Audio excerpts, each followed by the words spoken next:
Gott erhalte Franz den Kaiser, unseren guten Kaiser Franz. Guten Tag, Internet, and welcome back to another episode of Cooking with Lars.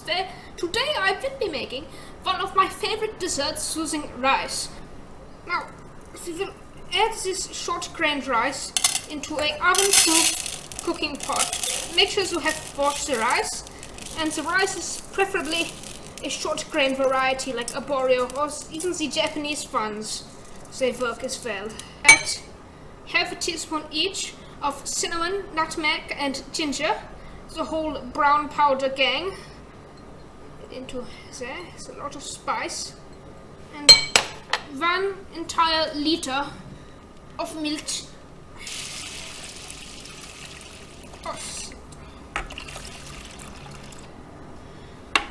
Just incorporate the whole mixture evenly. Oh, the spices are clumping up slightly. Now it is time to add 50 grams of butter, melted. Yes. The fat will give it richness. Now, of course, to sweeten this dessert, we have to add 120 grams of sugar.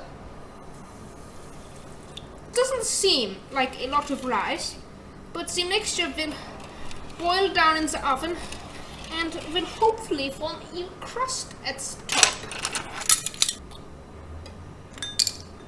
Half a teaspoon of vanilla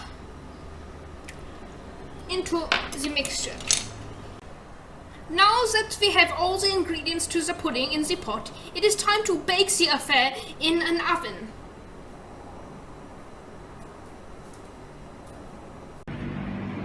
As you can see, I had to transfer the mixture from this pot here to this glass vessel because of the fact that this pot is not oven proof.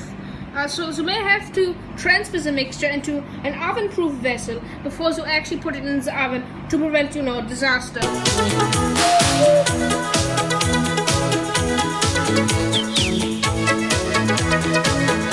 As you can see, I have left the rice pudding overnight in the fridge for the flavors to mingle. And my brother Otto has already eaten quite a bit, as you can see. But I'm going to taste some of this lovely pudding. I will admit, it is not a pretty sight, but it is certainly a pretty taste. Oh, there is no wonder why this is a family favorite. That's good.